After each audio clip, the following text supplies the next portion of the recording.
Amados hermanos, que el Señor les bendiga. Tengan todos ustedes muy buenas tardes. Quisiera siempre agradecerle al Señor la gran oportunidad y el gran privilegio que nos da el hecho de poder estar aquí cada domingo con ustedes. Es una responsabilidad grande también delante del Señor, delante de ustedes. Amados hermanos, una semana más dándole gracias al Señor. Así que quisiera por favor invitarles a que abran su Biblia ahí en el libro de Proverbios capítulo 17 y versículo 9, que es el texto con el cual vamos a empezar el sermón, la predicación de hoy día. Amén. Proverbios capítulo 17 y versículo 9. Quisiera compartir con ustedes el texto que justamente tengo aquí de la Nueva Versión Internacional, que es el que me gusta por lo que dice y por lo que vamos a ver, ¿no? Dice así la palabra de Dios: el que perdona la ofensa cultiva el amor, el que insiste en la ofensa divide a los amigos. Vamos a orar, hermanos, vamos a darle gracias a Dios. Padre, te damos gracias en el nombre de nuestro Señor Jesucristo. Gracias, Señor, por esta tu palabra. Señor, ayúdanos, Señor, a entender tu palabra por medio de tu Espíritu Santo. Señor, oramos, Señor, para que tu palabra en nuestros corazones, Señor, quede grabada, Señor, como una verdad eterna. Señor, te lo pedimos. Y ayúdanos, Señor, a vivir esa palabra, Señor. Que todo lo que aprendamos hoy día, Señor, sea de bendición, no solamente para los que estamos aquí presentes en la iglesia, sino para las muchas personas que nos están viendo en vivo, Señor. Así que te agradecemos por ello, amado Padre, en el nombre de Cristo Jesús. Amén y amén. Amén, hermanos. Bueno, este es un texto que va a tener mucho que ver con el sermón que vamos a exponer hoy día. Y como ustedes recordarán, hermanos, nosotros ya acabamos el capítulo 4 de Efesios. Y bueno, usted va a decir, bueno, ¿qué tiene que ver este texto con el libro de Efesios? Pues mucho, hermano, muchísimo. ¿Por qué, hermanos? Porque si ustedes recuerdan el libro de Efesios, especialmente el capítulo 4 que acabamos la semana pasada, es interesantísimo, hermanos, porque en la última sección del libro de Efesios capítulo 4, nosotros, recordará usted, vimos en la última sección que el apóstol Pablo hace énfasis en 5 pecados que son muy particulares, ¿verdad? Y si usted presta atención a estos pecados, ¿verdad? La palabra corrompida, el hurto, la ira, ¿verdad? La amargura, son pecados que si usted los toma con atención, estos pecados tienen una característica muy especial: dividen a la gente, crean conflicto. Estos pecados son los que ayudan a que haya disensión, a que haya problemas, a que haya discusiones, a que una relación se dañe, pueda que sea relación entre hermanos, entre padres, entre esposos, incluso entre hermanos en la iglesia. Estos pecados realmente son terribles y esa es la razón por la cual el apóstol Pablo termina justamente el capítulo 4 haciendo énfasis en que no cometamos esos pecados. ¿Por qué? Porque vemos el corazón de Pablo ahí, vemos el corazón del Señor. Está preocupado en las relaciones interpersonales. Está preocupado en justamente sostener y coadyuvar para que una relación, sea familiar, sea personal, o sea de amistad, o sea una relación de hermanos en la iglesia, pueda sostenerse. Entonces podemos ver justamente el corazón de Pablo ahí, hermanos. Y este es el mensaje justamente para la iglesia hoy día. Hermanos, hemos visto cantidad de relaciones interpersonales que por culpa de una palabra mal dicha, una palabra llena de ira, hay divorcios, hay problemas. Hemos visto que por culpa de un robo, de que alguien se cogió algo de otra persona por asunto de envidia, hay disensiones, hay peleas entre hermanos, entre familia. A veces la ira puede llenar toda la naturaleza interior de esa persona y puede hacer actos o cometer actos, sean de palabra o sean de hecho, que terminan en una discusión terrible entre familiares, entre hermanos, entre esposos, entre hermanos en la iglesia. Estos 5 pecados que Pablo menciona al final del capítulo 4 destruyen, dañan, dividen iglesias. Y esa es la razón por la que hoy vamos, en esencia, el sermón de hoy va a ser prácticamente por así decirlo, un análisis práctico de lo que hemos estado viendo durante todo el capítulo 4. Vamos a hacer una práctica, vamos a llevarlo a la práctica para justamente no ceder a estas obras del enemigo. Y si usted, por casualidad, que está aquí o los que nos están viendo, usted está pasando una situación así, con algún ser querido, está en pleitos, en disensiones, en malos entendidos, o está así con algún amigo, con su esposo, con su esposa, o entre hermanos, usted ve que no se llevan bien, que están en pleito, en discusiones. Seguramente es porque uno de estos pecados está ahí en medio de esa relación. Así que el sermón de hoy justamente va a girar a cómo nosotros de una manera práctica podemos dar una solución a esto y no darle chance al enemigo, sino más bien en base a la palabra de Dios, poder solucionar estos asuntos y en todo esto hacer que Dios se glorifique.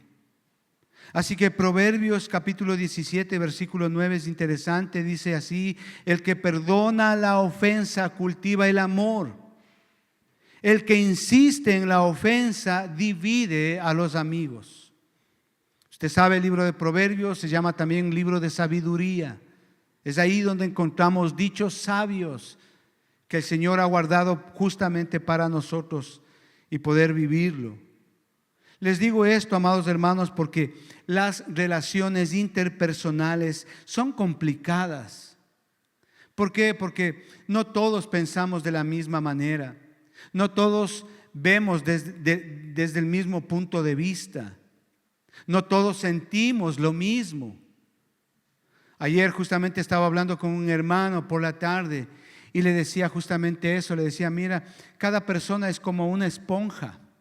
Le decía justamente en referencia a este tema, le decía: mira, somos como una esponja porque todos absorbemos de diferente manera un problema. Unos tal vez absorbemos demasiado y nos hundimos en la tristeza, en el dolor, en el desengaño, en la ira. Otros no, el mismo problema puede ser es pasajero, ¿me entiende? Pero ¿qué quiero decirles con esto? Que las relaciones interpersonales son muy complicadas. Y aunque lo intentemos o pretendamos que nunca vamos a tener tensiones con alguien, es imposible evitarlo. Yo no sé si a usted le ha pasado, a veces hay problemas, discusiones, malos entendidos en el trabajo, en la familia, en la iglesia, y siempre habrá malos entendidos y diferencias que dañan tu relación con otras personas. Siempre va a haber. Los seres humanos tenemos una naturaleza caída. Según Romanos capítulo 7, del versículo 19 en adelante, hacemos aquello que no deseamos hacer. Lo malo que no quiero hacer, eso hago, dice la palabra de Dios. Nosotros podemos ver en este sentido que es algo real. Nuestros problemas, incluso nuestros problemas personales que podemos tener. A veces nos pasa algo en casa, ¿verdad? Se acaba el empleo, hay una enfermedad de por medio. Y esos problemas pueden afectar nuestra relación con otros en el trabajo, en la oficina, en el colegio. Estos problemas personales afectan nuestra conducta, nuestro ánimo, incluso nuestra toma de decisiones y pueden afectar a otros. Y mayormente y muchas veces y la mayoría de las veces los que son afectados por este asunto son las personas a quien más amamos, que son nuestros familiares, nuestra esposa, nuestros hijos, algún hermano de la iglesia a quien amas. Sin embargo, para nosotros los creyentes entendemos que se nos ha dado una nueva vida, ¿verdad? Para nosotros como creyentes entendemos que hemos recibido el perdón de nuestros pecados. Incluso según Romanos capítulo 5 y versículo 5 dice que Dios ha derramado de todo su amor en nosotros. Sin embargo, los problemas personales de relaciones son una triste realidad, incluso en la iglesia, como creyentes.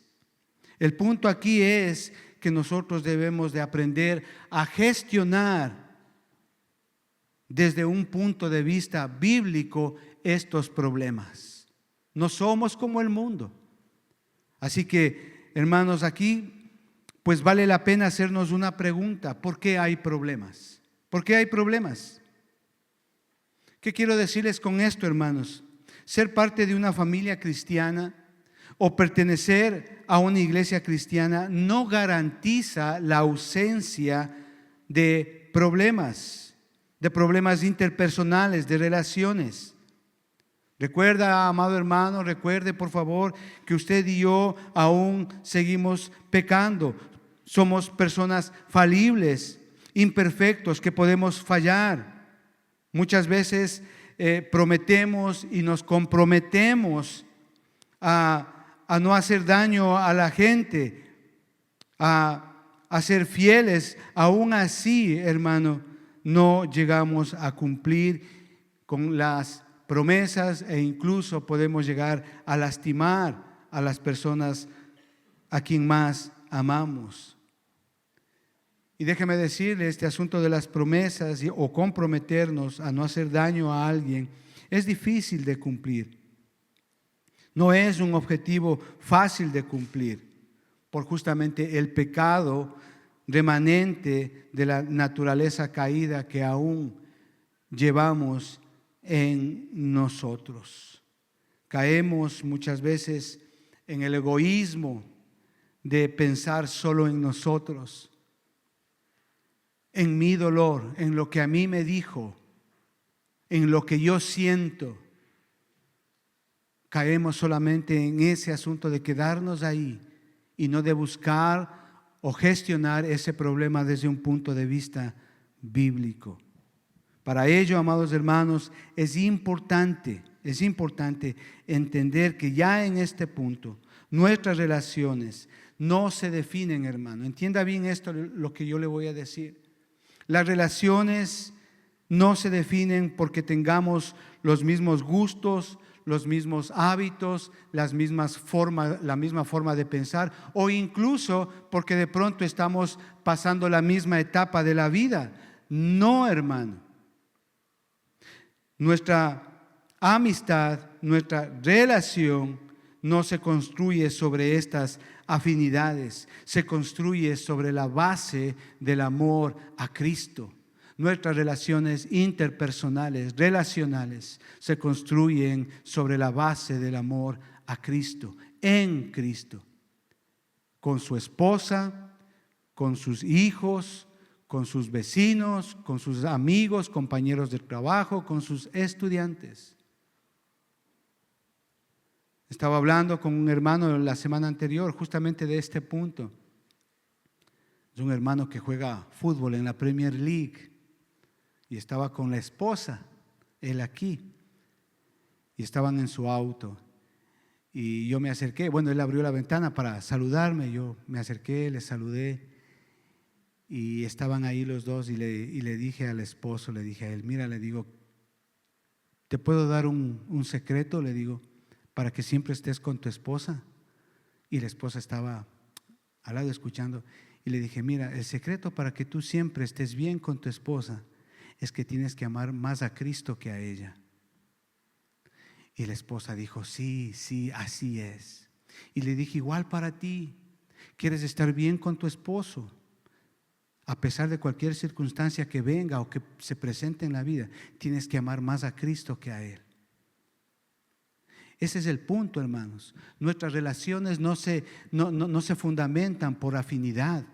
Como creyentes, nuestras relaciones se fundamentan, basadas en el amor a Cristo, en quién es Cristo para mí, independientemente de la manera de pensar, de la manera de ver, de los pensamientos, de la manera que tenga la otra persona. Ese es el punto acá, hermanos. ¿Por qué? Porque ¿qué pasa cuando tus gustos o lo de tu esposa o de algún amigo tuyo o de algún hermano de la iglesia tuya cambien? ¿Qué va a pasar? ¿Tu amistad también va a cambiar en ese sentido? Cuando no te escuche como antes o no piense como tú piensas, ¿cómo tú vas a gestionar esa relación? ¿Sí entiende lo que estoy diciendo? Es posible que ya justamente en este punto comiencen los problemas interpersonales y la relación se dañe. Pero una relación, sea de esposos, sea de padres e hijos, sea de hermanos, sea de amigos, sea de vecinos, sea de hermanos en Cristo, debe de estar basada en Cristo Jesús.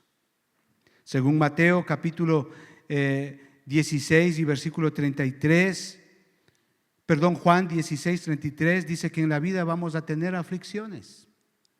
Vamos a tener aflicciones, hermano. Esto es parte de la vida. Acá como iglesia no predicamos que todo te va a ir bien, porque no es cierto, no es bíblico, no es verdad. En la vida vamos a tener aflicciones, tal vez mañana, tal vez tú estás pasando una aflicción hoy día. Estás en algún problema de relación personal con algún hermano, alguna hermana, tu esposo, entre hermanos. Vamos a tener aflicciones. Y una justamente de estas aflicciones son los desacuerdos, son los malos entendidos, las discusiones. Y cuando esto sucede y cuando esto nos está pasando, esto es un indicativo de que como creyentes debemos de aprender y a vivir y aplicar el Evangelio en nuestras vidas. Tal vez hemos creído en el Evangelio y eso es cierto, pero no nos estamos ejercitando en él. Ese es el punto. No estamos reflejando a Jesucristo en nuestras vidas.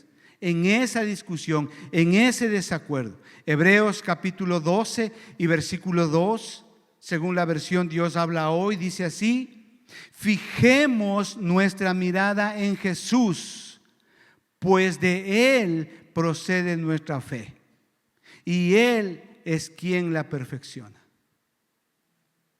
¿Se da cuenta? En un problema interpersonal de relaciones, nuestra mirada no debe de estar en nuestro dolor. Nuestra mirada no debe de estar de pronto en el daño que está pasando o en la situación. No, nuestra mirada debe de estar en Cristo. Ese es el punto.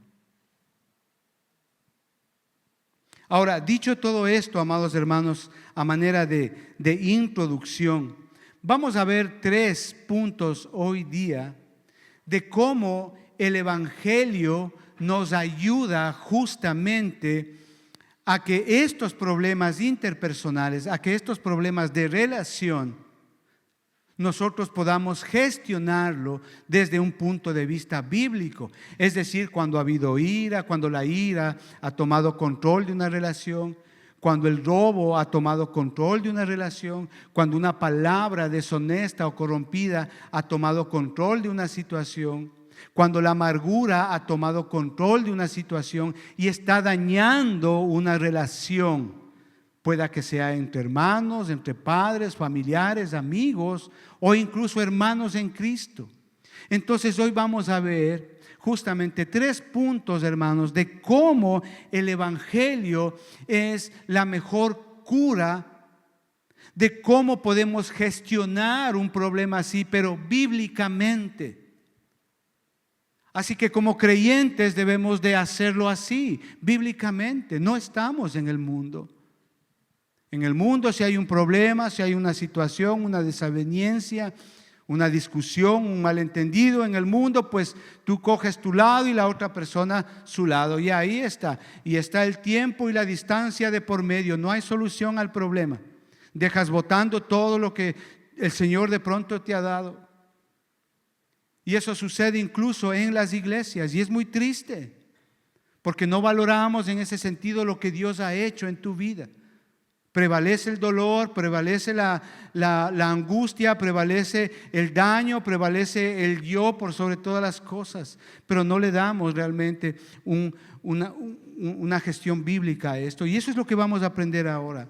Así como primer punto, hermano, debemos de entender en esto, si usted está pasando una situación así, que el Evangelio es ejemplo de reconciliación. El Evangelio, hermano, como creyentes, el Evangelio es ejemplo de reconciliación.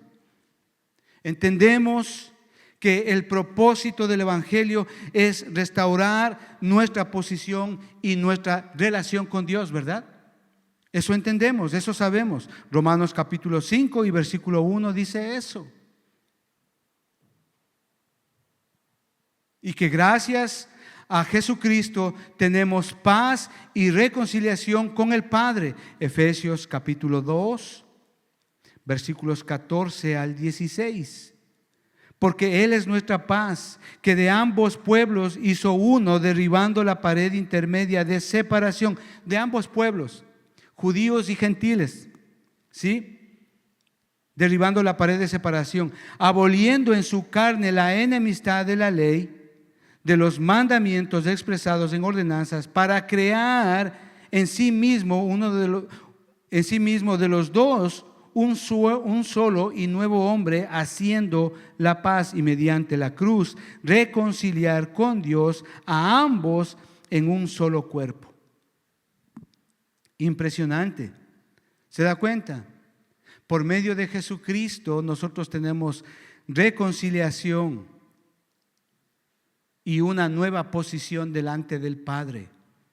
Pero también tenemos o podemos llegar a tener reconciliación y una nueva posición con tu hermano que hay conflicto. ¿Esto qué quiere decir? Que sin el Evangelio nosotros éramos enemigos de Dios. Antes, cuando no conocíamos a Cristo, vivíamos en el mundo, por naturaleza éramos enemigos de Dios. Romanos 5:10. Hijos de ira, estábamos lejos de Dios. Estábamos alejados de Dios. Efesios capítulo 2 y versículo 12. En aquel tiempo, es decir, cuando estábamos lejos de Dios, sin Cristo, alejados de la ciudadanía, estábamos de Dios. Así dice. Pero Jesús pagó por nuestras ofensas con su muerte. Y gracias a Él, no solamente que tenemos una nueva posición delante de Dios, sino también que hemos sido reconciliados con Dios. ¿Entiende, amados hermanos? El Evangelio es en el Evangelio donde encontramos la perfecta definición de reconciliación.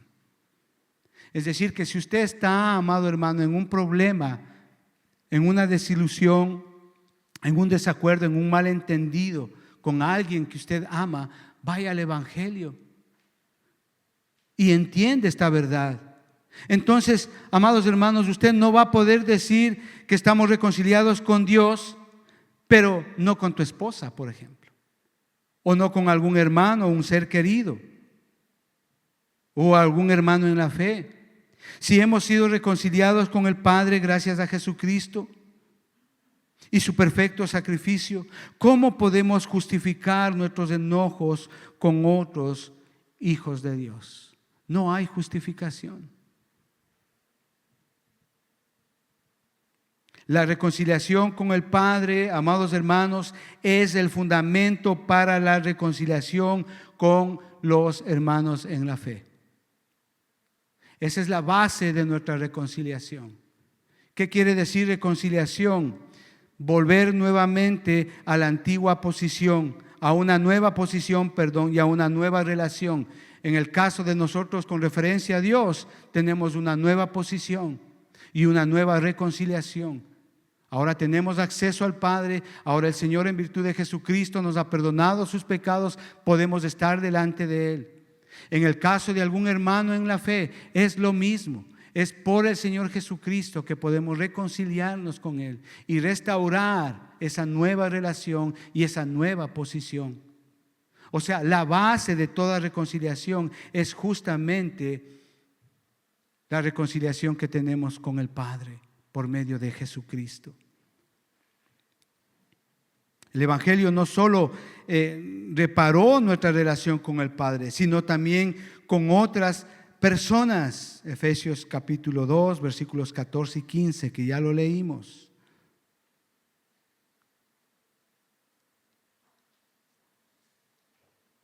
Nadie que ha sido reconciliado con Dios tiene el derecho a no reconciliarse con un hermano en la fe, porque en ese sentido estaría negando lo que el Señor Jesucristo hizo en la cruz a favor nuestro en relación al Padre. Así que si tú estás enojado con algún hermano o hubo un malentendido, examina esta verdad bíblica y gestiona mejor tu ira, gestiona mejor ese desacuerdo.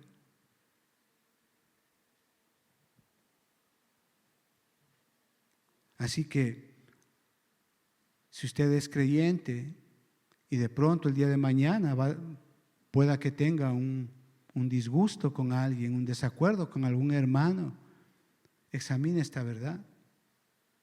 La base de la reconciliación justamente es esto que estamos hablando.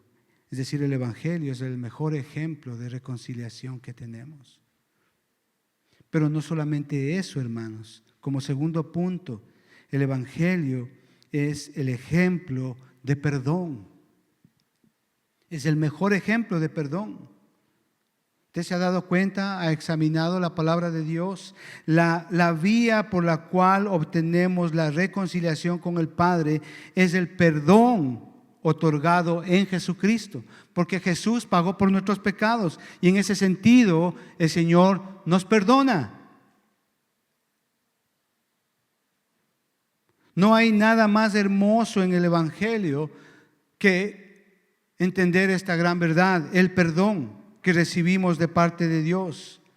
No lo merecemos, no hemos hecho nada para ganarlo, sino que el Padre, como dice su palabra en Efesios capítulo 2 y versículo 4, Él es rico en misericordia, con su gran amor, Él nos ha amado. Y es justamente que por eso Él nos perdona. Él es rico en misericordia. Él decide perdonar a todos aquellos que Él ha llamado para salvación.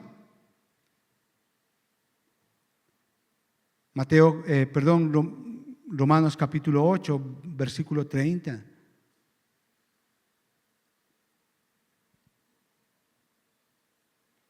A la luz de la misericordia del Padre, no hay razones ni justificación para nuestra falta de perdón. Con cualquier persona que usted tenga conflicto. Mayormente a los hermanos de la fe. Y claro que debemos de perdonar a todas las personas como creyentes, pero en especial a los de la familia de la fe, como dice Gálatas capítulo 6 y versículo 10. Así que, según tengamos oportunidad, hagamos bien a todos, es decir, perdonemos, y mayormente a los de la familia de la fe. A veces, hermanos, y es cierto, y tenemos que reconocerlo, a veces podemos hacer daño a una persona, daño a un ser querido, a un amigo, a un compañero de trabajo, a un hermano en la fe. Y podemos hacerlo con intención o sin intención, y eso es cierto, y eso pasa muchas veces. Pero aún así el Señor nos llama justamente a pedir perdón a la persona a quien hemos ofendido. La iglesia es el lugar donde justamente podemos ejercitar el perdón. Y estamos llamados a eso. Colosenses capítulo 3 y versículo 13 dice así: soportándoos unos a otros y perdonándoos unos a otros. Si alguno tuviere queja contra Dios, contra otro, de la manera que Cristo os perdonó, así también hacedlo vosotros. Es decir, que el Evangelio es la base del perdón. ¿Por qué? Porque el Evangelio nos muestra que Dios nos perdonó en virtud del sacrificio de Jesucristo. Y si no perdonamos, si no pedimos perdón, estamos haciendo vana, estamos haciendo nulo el sacrificio de Jesucristo. Porque la base por la cual el Señor nos perdona y nos ha perdonado todas nuestras transgresiones es justamente en virtud del sacrificio de Jesucristo. No puedes tener una relación con Dios si guardas resentimiento contra algún hermano, contra alguna persona, contra alguien más. Es imposible, no es bíblico. Es una mentira de Satanás pensar que puedes vivir en paz, servirle al Señor en la iglesia mientras persiste el enojo hacia alguien más. No se puede vivir, no se puede servirle al Señor con una conciencia tranquila cuando hay justamente esa falta de perdón de por medio. Es hipocresía, falsa piedad.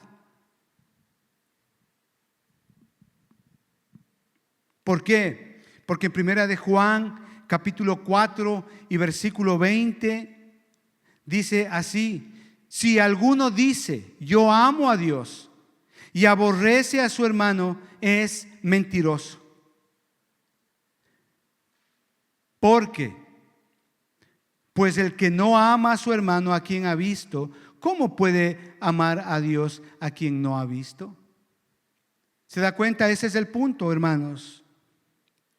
La expresión máxima del amor de Dios en nosotros es el perdón.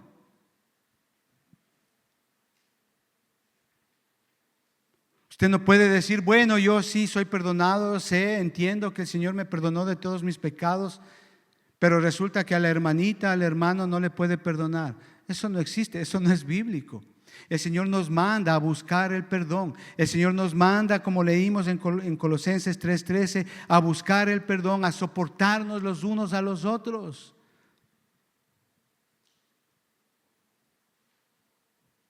Y justamente nosotros debemos de buscar ese perdón. Si tú has ofendido a alguien, ve y busca ese perdón y pide perdón. La pregunta es, medita, ¿qué está pasando en tu corazón? ¿Por qué no te acercas a esta persona y pides ese perdón? Ese es el punto acá, hermanos. Y es triste porque esto, hablando en términos de creyentes, de iglesia, esto justamente es el mal testimonio que muchas veces damos. Que hermanos en la fe se enojan, se apartan, dejan su ministerio, abandonan la iglesia justamente por no reconocer esta verdad. Su enfoque más es en el dolor, su enfoque más es en su persona antes que en el perdón que ha recibido en Cristo. A veces solemos minimizar el pecado de la falta de perdón con algún hermano, alguna persona, justificándonos con excusas fatuas y simples. Y decimos, bueno, es que así es mi carácter. O bueno, cuando sea el tiempo de Dios yo le voy a perdonar. No, hermano, eso no es cierto. ¿Dónde dice eso? Que tú tienes que perdonar cuando sea el tiempo de Dios.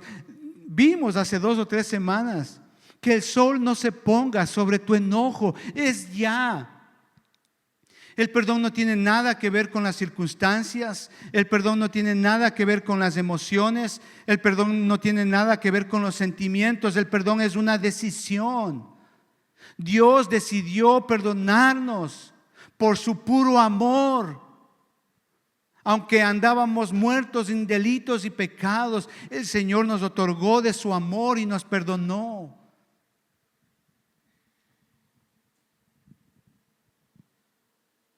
Pero el perdón es un aspecto importante de la vida cristiana y una evidencia de nuestra salvación y de nuestra madurez cristiana.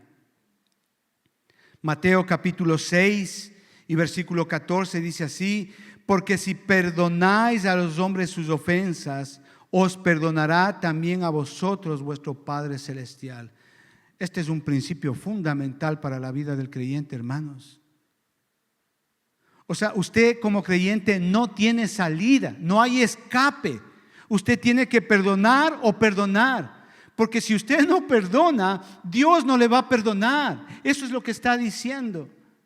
Y el perdón es una decisión. Usted decide, usted tiene que tomar esa decisión de perdonar a la persona de quien ha sufrido el daño.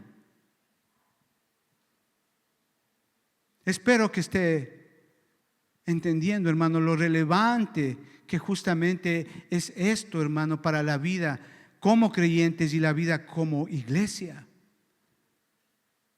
¿Por qué se dañan relaciones? ¿Por qué hay divorcios? Porque justamente no hemos sabido gestionar estos pleitos personales desde un punto de vista bíblico. Y es cierto, a veces los daños son muy graves, hay que reconocerlo. Son irreversibles. Una infidelidad, un embarazo no deseado, de verdad que son daños muy, muy serios. Pero aún así el Señor nos llama justamente a ser, por medio del Evangelio, un ejemplo de reconciliación. Y por medio del Evangelio tenemos el ejemplo perfecto de lo que es perdonar. Punto 3.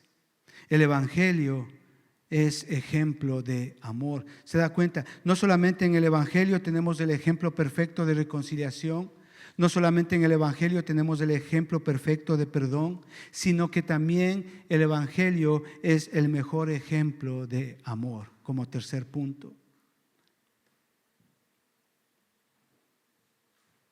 Si el medio por el cual obtenemos reconciliación con el Padre es el perdón, la razón por el cual obtenemos reconciliación con el Padre es el amor.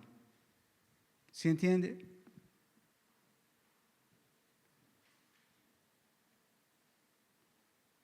Su amor nos transforma en nuevas vidas. Su amor nos transforma en nuevas criaturas, dice 2 Corintios 5:17. Cuando venimos a Cristo, el Señor nos otorga una nueva vida en virtud de Jesucristo. Somos nuevas criaturas. Todas las cosas viejas pasaron, he aquí, todas son hechas nuevas. ¿Qué quiere decir esto? Que como nuevas criaturas tenemos nuevos deseos, nuevos valores, nuevos anhelos. De modo que la respuesta a ese amor que recibimos es de entrega y agradecimiento en una vida santa y de servicio a Dios.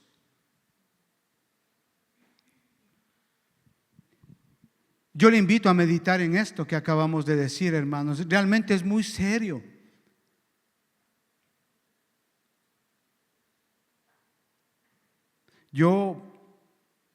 Y le voy a hablar personalmente en este punto. No suelo hacerlo, hermano, pero yo quisiera hablarlo personalmente acerca de lo que estamos diciendo, hermano. Y le estoy tan agradecido con el Señor de que no me cobre algo a cambio de su amor eterno. De verdad lo digo, hermano. ¿Sabe por qué? Porque yo no le amo a Dios todos los días como debería. Ni le agradezco a Dios cada día por la salvación que Él me ha dado. Muchas veces mi prioridad en mi corazón está más en el trabajo, en una situación personal, en otras cosas, menos en Dios. Me olvido con mucha frecuencia del Evangelio y los deseos pecaminosos capturan fácilmente mi corazón.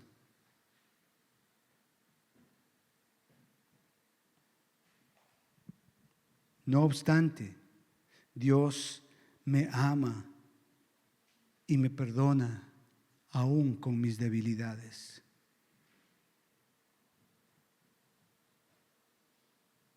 Todos los días Él me ama con la misma intensidad con la que Él me ha amado desde antes de la eternidad. Cuando yo medito en eso, hermano, ¿cómo no voy a expresar mi amor a un ser querido, a un hermano de la iglesia?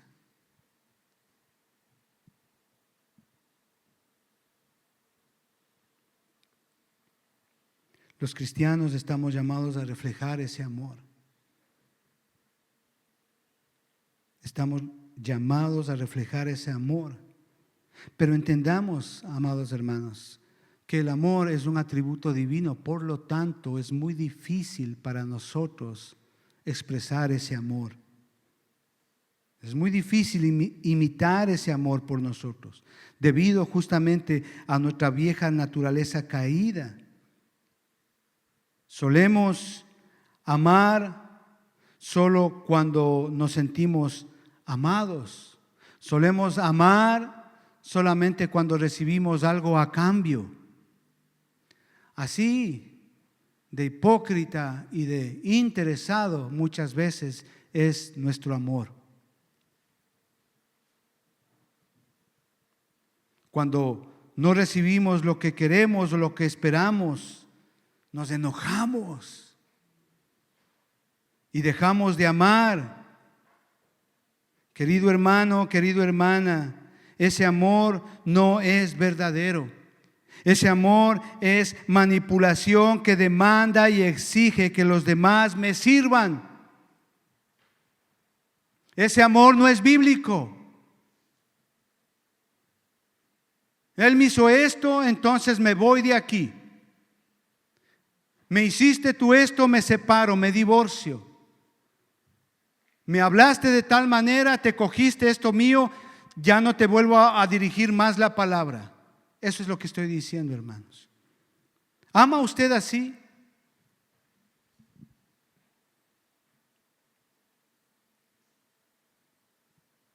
Abandonemos esta conducta inmadura y reflejemos la nueva naturaleza a semejanza de Cristo. Que su amor, amados hermanos, el amor de Cristo sea el modelo y que nosotros seamos canales por el cual ese amor llega a otros.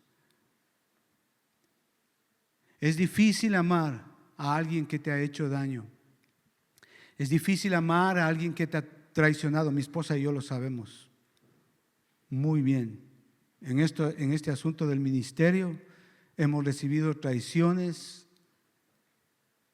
Nos han hablado, nos han dicho de todo, pero aún así, el Señor, por medio del Evangelio, hemos logrado entender esta verdad. El Evangelio es un ejemplo de amor. Y ahí les podemos dar ese amor, ese cariño, con una conciencia tranquila, con una conciencia en paz. Nos encontramos en la calle con aquellos que nos han traicionado y les podemos abrazar y darles ese amor. Y es una bendición, hermanos, eso. No hay esa carga de culpa, ¿verdad?, que hace que te pases a la otra vereda o que dejes de llamarle o que dejes de hablarle. No, hermanos, entendamos esta verdad. Si Dios nos ha amado con un amor eterno, ¿quién soy yo para no amar a esa persona? Sabiendo que yo también tengo imperfecciones. Mateo capítulo 22, del versículo 37 al 39, el Señor Jesucristo resume la Biblia, resume todo el canon de las Sagradas Escrituras en 2 versículos. Y dice así: y Jesús dijo: amarás al Señor tu Dios con todo tu corazón y con toda tu alma y con toda tu mente. Eso está claro, hermano. Y le podemos amar a Él porque Él nos amó primero, créame. Y el segundo mandamiento dice, este es el primer y grande mandamiento, y el segundo es semejante: ama a tu prójimo como a ti mismo.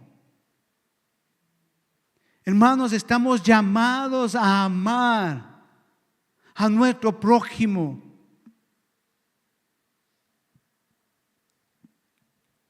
Como creyentes entendemos que las relaciones interpersonales son complicadas y eso es cierto y eso es verdad. Por nuestra vieja naturaleza caída, aún hay áreas en nuestra vida que están todavía ahí jalándonos para el mundo.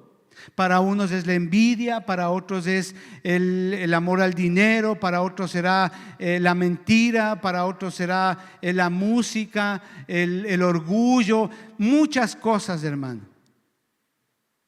Pero aún así, hermanos, nosotros debemos de ir al Señor y reconocer en el Señor: Señor, todavía tengo esto, Señor, por favor, ayúdame. El Señor dice en su palabra que Él da gracia al humilde, pero al soberbio, al orgulloso, lo mira de lejos.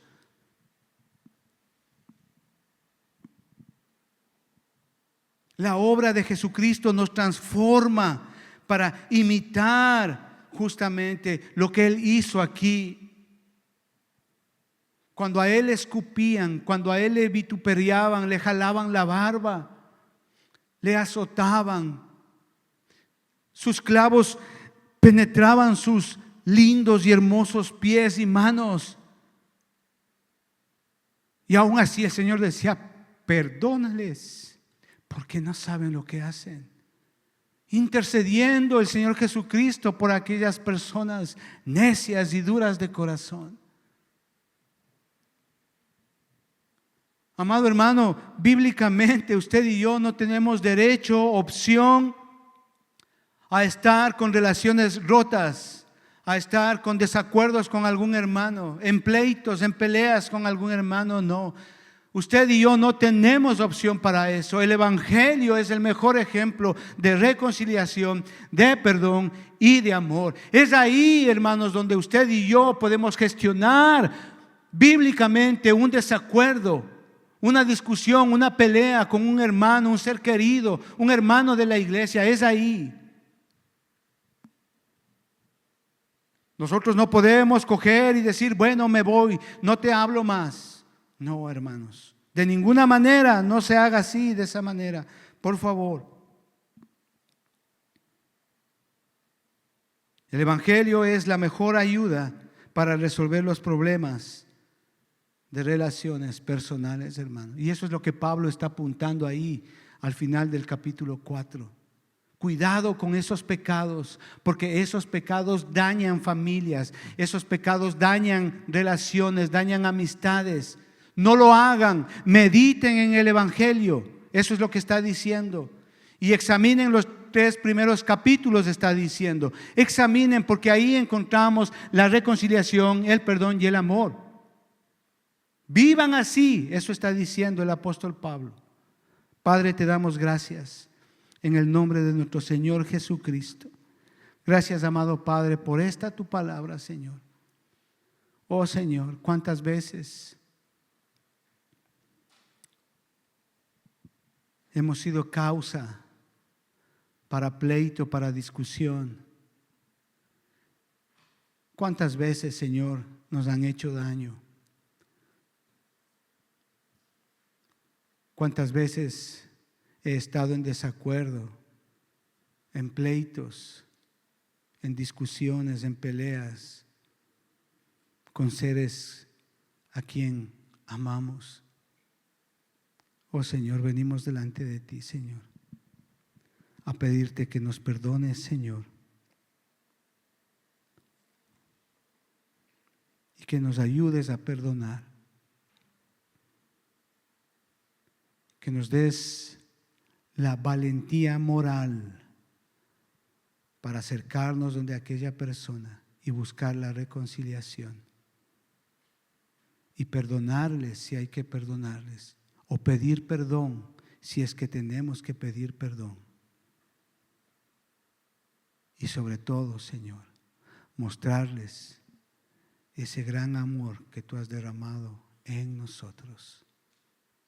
Señor, ayúdanos. Oro, Señor, por todas las personas que estamos acá y que nos están viendo. Si están en una situación así, oro, Señor, para que esta palabra les capacite para buscar una reconciliación y no dar lugar al diablo, sino más bien glorificar tu santo nombre. Te pedimos esto en el nombre de Cristo Jesús. Amén y amén. Amén, hermanos. Muchas gracias. Que Dios les bendiga.